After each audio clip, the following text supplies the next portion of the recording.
Thank you for tuning into the Invest Jacksonville Leadership Summit. You're about to watch panel number 3, Financial Evolution, Lessons Learned from Market Uncertainty and Action Needed to Strengthen Jacksonville's Financial Landscape.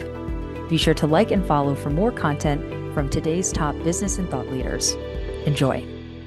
Take the opportunity to join us on social media, making sure that you follow our handles. Use Partner One at checkout so you can take our whole digital library with you for free using the code Partner One. And also don't forget to take that business sentiment survey. We would love your feedback so we can include that into our next quarter report that will come out next month. Panelists, welcome. How are you? Last panel of the morning. And actually, I am going to flip the script and I'm going to turn it back to you guys first for some questions. We are going to be talking about all the changes in the financial landscape. So I thought it would be fun to first kind of personally take the temperature of how our own financial kind of lives have changed over the past number of years. By show of hands, when was the last time you went to a bank, like in person? Was it this week? Oh, all right. Oh, okay, good. Was it within the last month? Okay, good. Within the last 6 months? Over a year. All right. How many use a banking app? Okay. And do you know your banker's name? Okay. So we can agree banking and our financial personal lives have changed quite a bit. So let's talk to my esteemed panelists of how it's changed on the business front. I'm so delighted for this conversation and thank you for being here with me today. So, I'd like to kind of set the landscape. To start, how has your organization navigated market uncertainty the past few years, and how are you applying the lessons learned to better serve clients in your respective fields? Good morning, everyone. So I would like to start answering that question by saying that First Citizens has been around since 1898. We are the largest family-controlled bank in the United States. And we have learned a lot, just like our clients, with interest rates, inflation, geopolitical, local here in the United States, but also internationally. And I think that we're looking for clients that look like our family-controlled bank, multi-generational family controlled businesses, but also we have really taken it back to we're known for relationship banking. So every client that has a relationship with us has a team of 3 to 5 bankers at any given point that are ready to pick up the phone, answer the email.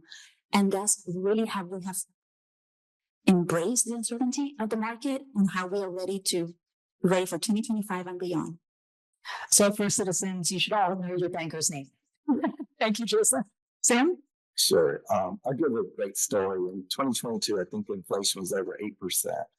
And one of the things that we did was huddle with our team. So the concept came out is many of our staff maybe had never lived through an inflationary environment. So what we did town hall meetings and talked to our staff to understand what the members' expressions was. So we knew the data, but we want to hear the story behind the data as well. Once we huddled with our staff, we actually gave the staff the cost of living increase of 5% in addition to their raises. And then we developed products and services to help mitigate some of the challenges that our members were having as well. So those are the lessons learned that we kind of done over years that we struggled with the pandemic, the Great Recession. We really huddle as a team, and through this team approach, we come up with strategies and plans to really address our members' needs, but also our staff needs as well. We're celebrating our 9th year in North Florida. Our January 31st was 90th anniversary. So we're really delighted and excited to be here serving the needs of Northeast Florida communities. Excellent. And Martha, you have my new favorite last name, Rabbit. It's hard to forget. It is. And so I just want to clarify, I'm not the president of Jacksonville, because if our partners, yes, executive committee or a firm managing partner get wind of that, I might get a demotion real quick. Yes. But, to go along lines, Schutz is one of the oldest firms in Florida. We were established in 1910. So we've kind of been through it all and seen it all. I think some of the things, we've done is we've diversified our practice. We operated in pretty much every major, area of law. Depending on what is the trend currently, we might have, more folks in litigation. We might have fewer folks in real estate. last couple of years, the real estate group was really, really crazy. The last, year or two, that's kind of slowed down, but our litigation is practiced. Uncertainty for us actually means the need for more legal advice. So it's actually usually an increase in business for us. I think one of the other things we do, we continue to kind of nurture and build our existing client relationships. They're going to need us in these times. And we also try and understand the areas that we aren't serving them in. And one of the other things, our general counsel really preaches is client selection. That's a form of risk management. So really kind of doing the background and research so you don't kind of get tied up with a client maybe that down the road you don't, is going to cost you money versus bringing you in the business. Excellent. And a key theme to overriding uncertainty over the past few years has been how organizations deal with online cyber threats. I think something that affects every single business nowadays. With ongoing concerns about cybersecurity and financial fraud, how can Jacksonville's financial institutions better protect themselves legally and operationally against such threats? And all of my panelists, if you could hold your mic a little bit closer to your mouth so it projects outwards. And how about I start with you, Ms. Rabbit? Great. I think, the first thing first is you have to have the, data and security protocols in place. And you have to be continually running risk assessments. And you have to have a plan, in the event, God forbid, something goes wrong. Whether that's internally, you have an external team that's working on it. That can include, if you're a big enough firm, you might need a PR. And I think, internal training, constantly working with the folks in your organization. There's a human factor to this. So somebody might click the button and somebody might I remember a couple of years ago when USBs were still popular, one of the things they did is they left random USBs throughout the office with, client names on them and things like that to see who would actually stick them in the computer. And so things like that, you just have to keep doing it. And you have to be consistent. You have to have a sort of, I think, uniform approach to it. I think some of the other things, limiting data access, especially if you're in a larger organization, not everyone in our firm needs access to every file or every matter. And also kind of considering retention and deletion programs. I think a lot of folks, at least in our world, use share files or data sites to upload and download information. Those sometimes end up becoming ghost sites. And may ultimately be more vulnerable if somebody who had access to it is no longer with that company or things like that, and you don't delete those. Those can be one other thing. It's the middle of spring break. Travel protocols, I think, can be interesting. Lawyers especially, they want to take their laptops with them. If you're going to countries where there's high risk, we have at least we do internally, you get a separate travel laptop. It's really pared down. It only gives you access to things you're actually going to need while you're out of town. So I think that's one thing that a lot of businesses, a lot of folks travel out of the country. And sometimes they're taking their personal laptops and logging in remotely, things like that. Maybe take a special look at your travel protocols in the middle of holiday vacations. That's a good one. I've never heard of that before. Taking a scaled down computer traveling. That's good. Sam? I think you did an amazing job. A lot of the things that you talked about are several things that we do daily, quarterly, and annually. So we're audited. So we have an external auditing firm that comes in. They do anything from the USB, all the network engineers, everything like that. We have a whole dedicated team that looks at the cybersecurity risk. But we also do a lot of social engineering audits as well. So they'll do boots on the ground, not sure where they are and how far they get our buildings or branches and everything like that. But everyone was just member and team member education as well. I think it all begins and ends with that too. So we have to really proactively reach out to our members, make sure they're aware that we won't call them, they shouldn't be responding to calls, things like that. That we will really do everything we can to protect them as well. We also have a lot of internal reports. We look for any unusual pattern of activity on our members' accounts and proactively reach out and make sure those are legitimized transactions as well. But really is our whole security team, a dedicated team of engineers that are working on this, and our internal external audits as well. Absolutely. And Jason? And I pretty much echo everything that has been discussed. I think that one of the things that we have done as a bank, so we acquired CIT in 2022 and we acquired SVP in 2023, which has given us a broader landscape of technology, safeguards, and things of that nature for our clients. But going back to the relationship banking, whenever you're talking to your banker, there has been a revolution of products to protect your money.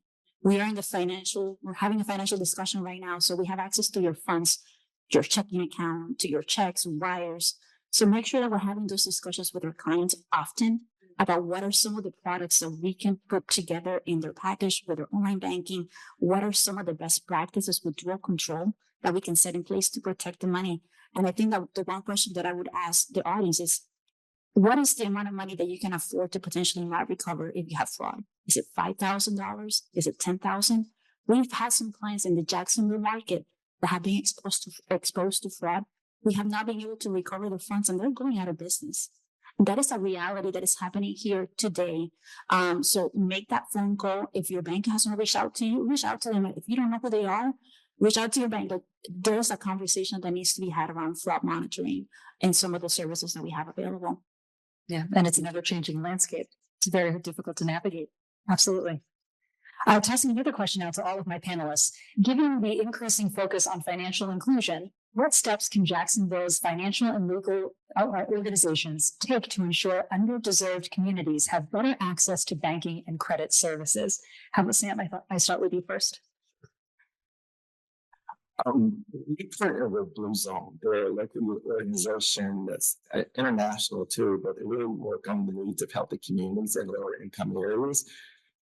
But we also want to do branch selection sites. We know where members are doing activities and patterns, but we also take a bias of serving in underserved communities as well. But in addition to the physical facilities, we also want to make sure that our team members are representing the communities that they serve as well. So we really take a very holistic approach. We also have a list of little videos, 68 videos on our website. So there's financial education. So if you're not coming to branch, I love your question. Some people are using digital media too. You're not coming into a local branch. So we want to make sure there's access and tools for financial education via our websites as well. And I know that people really can engage in them, short snippets of things like that. It's kind of similar like a TikTok thing as well. So it's really with data, but also member experience and be able to tell the story and really be a vibrant part of the communities that we live in. Always make those videos short and punchy. Got to grab the attention real quick. Martha, how about you? So speaking obviously from the law firm side, one of the biggest things we can do is our pro bono efforts and working with legal aid, the various bar associations, nonprofits in pro bono efforts. A lot of firms will offer credits for hours credit for folks to do that. I think we do up to 100 hours. And we're required under the Florida bar to have some sort of pro bono component. So you have to do it. You might as well do it. I think even if if you're at a smaller firm where you've already got your pro bono credits, I think some of the things you can do obviously are, volunteer with some of these programs. It does sound like, for whatever reason, not getting to the political side, but it does sound like some of the federal and state funding for some of these nonprofit is going to probably dry up or go away. So if you're in a financial position to do it, and you don't have the necessarily time, I think donating to those kind of programs to help them in these times would be another way you could get around it. Yeah, and preparing for this event, we talk a lot about what makes the metro areas competitive, obviously. And to your point, volunteerism is huge. The more that we can be engaged in our communities, the more we know the needs, the more we know the people, the more we know faces, and then it augments from there, bringing people into the fold, rising people up. And so volunteerism is a huge aspect of all of this and something AI can't replace, I don't think yet. Jason? And I will echo what's been said here before, but also with us, we have a local funding for some of these efforts, and also we have a bank-wide budget as well. But going back to volunteering, I think that we obviously try to support it financially, but the best way to say to a cause or to a community, you matter, we're here for you, is to put our time. So we have most of our bankers and leadership and boards here in the Jacksonville community. And just to give you an example, on Thursday, we were celebrating Women's International Month. And we went to be threaded, and we had a bunch of female bankers that were supporting women here in the Jacksonville community.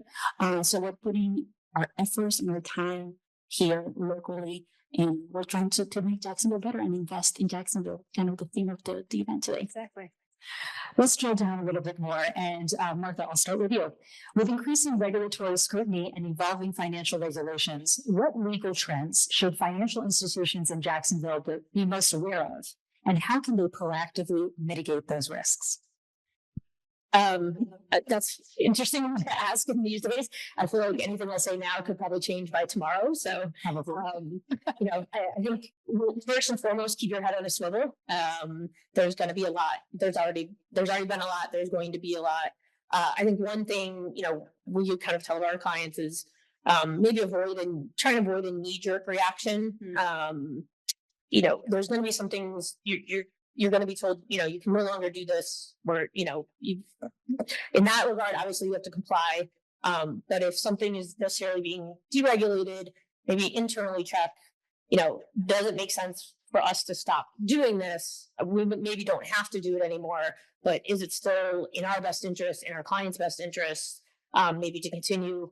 I also caution folks, things change potentially every 4 to 8 years. So what might go away today might come back again. And if you've already have the infrastructure in place, you've got the bodies in place, and you're doing it, to take that apart to only to have to redo it again, it may be ineffective, or maybe cost ineffective. So consider that. I think one of the big ones that's going to, we've seen a lot lately, especially with the recent court filing in Miami, is the debanking regulations. Yeah. Florida has HB 989, I think it is. It does sound like that is going to be, that, and I think the Texas law are going to be some of the framework for more federal legislation on that. For those of you who don't know, that's, account suspension, termination, cancellation, not delivering services based on religious, political beliefs. The Florida law also expanded that, taking into consideration your business sector, you not taking into consideration certain social factors. So I think that's one that's also going to probably spill into credit decisions and things like that. So that's one to definitely pay attention to. Absolutely. Sam, credit unions emphasize community relationships and member trust. How has economic uncertainty affected member behavior? And what steps is your credit union taking to support financial resilience among its members? It's a great question. Things right now, just the economic environment. So certain members are feeling some financial stress. I heard a data point recently where I think it's auto loan rates are at all-time high delinquency right now overall. I think one of the things that we do really is proactively engage with our members. I know we suffer from hurricanes in Florida quite substantially too. Certainly. But we do a lot of notifications. So when we're impacted by a hurricane, we do a public outreach to our members that have mortgages to make sure if they need a modification or not. So we're trying to think of things that we can do proactively with our members as well, whether it's extension agreements or other things like that. It's also, again, just having a conversation. So again, I love the question about how often have you talked to your banker? Do you know your banker's name? Our members have a unique relationship with our team members and staff. And if they can proactively make an outreach to them, then we can see what we can do to help them in their financial needs or stress. And Jason, banks are often face unique challenges in balancing risk and growth. How has recent market volatility impacted your bank's lending strategy? And what measures are you taking to ensure both stability and competitiveness? That's a hard question, but I think with everything that's going on, even like this week, we have consumer sentiment. We have a potential shutdown, maybe not. We have tariffs. There's just a lot going on here in the United States, abroad. So I think that we try to keep that in mind when we go to market. But I would say that First Citizens is open for business, has been open for business, and will remain open for business. Just this month alone, we are contributing $30 million in funding to Jacksonville in small business loans. So that's something that we're really proud of. However, we also are seeing a lot of red flags with some of our clients. We're seeing that some of them are dependent on debt. So if for some reason those lines get reduced or they get turned out, they're having a hard time making payroll, making their payments. So we're seeing a little bit of those telltale signs that there is some shrinkage of the economy here locally. But what I would say is that we're doing our due diligence in the front end. We're asking the tough questions. We're having our bankers be engaged. And like I said before, we're still very much open for business, and we want to be part of the community here in Jacksonville, Florida. Great. And to pose a question to all of my panelists, economic cycles are inevitable, but preparation is key. What proactive strategies, including the adoption of new technologies in fintech, could financial leaders in Jacksonville implement today to safeguard against the next period of economic instability? Jason, would you like to start first? Sure, thank you. So I think that for a long time, our bank has been ready for a moment like this. So with the organic growth of CIT acquisition in 2022 and then SVP in 2023, we have seen that we needed to evolve. We needed to have more technology, a more robust technology platform for our clients. We also saw that our speed to market has remained our competitive advantage. So we have to make sure that we are still able to do our due diligence in the front end, but still be able to come back to our clients in a very timely manner to give them funding, to give them access to cash flow tools, to give them access to advice. We have a lot of our clients here that have sold their businesses to private equity, and now we have millionaires here in Jacksonville, Florida, but they had issues and tax questions that they didn't have before. So we have teams of private wealth that have come to the Jacksonville market, to the Florida market to answer those questions. So as the economy continues to evolve and the industry continues to evolve, so do we. Excellent. Sam? Sure. I'm really represent an amazing team of talent that we have serving our community as well. We offer commercial loan services, mortgage services, things like that. We have an amazing first-time homebuyers program. So those are needs. We know home affordability is an issue in that area as well. So how do we proactively make an outreach, make a product or service that we can meet the needs of the community as well? But also just the future is our engagement with our members. We have amazing data, but it's the boots on the ground information. And we have Jimmy Lovelace who is over a member experience. So he's really our soundbite to really know what's going on in members' lives beyond the data, can help tell our stories as well. So I think the more we can understand the stories that our members are experiencing, the more we can practically make product or service and recommendation tools to meet their needs. That's what we've done in the past and what we'll continue to do in the future. Excellent. And Martha, to close us out. Big responsibility. I think it goes back a little bit to the first question, for us, and for other businesses, diversifying, shoring up those relationships that you already have, trying to expand on those, and making sure you're available to those clients when they're going to need. I think other things we do, we take a hard look at our strategic planning. Does it need to be reworked? Does it need to go past the 5 years? Does it need to go past the 10 years? Rainy day fund, shore up, the rainy day fund, take a hard look at capital expenditures and expenses. But again, I hate to say it, but sometimes the downturn is also a time where you can pick up, really quality talent because they're being let go at other firms. So I hate to see things like hiring freeze or spending freezes or things like that when there might be some opportunities. I hate to, sounds like you're sort of picking out or being a vulture, but I think that's a kind of key time to also look at some other ways to bring top talent aboard. Excellent. Well, Jason, Sam, Martha, thank you very much for your comments. Please give my panel a round of applause. And I'll steal you for one more photo.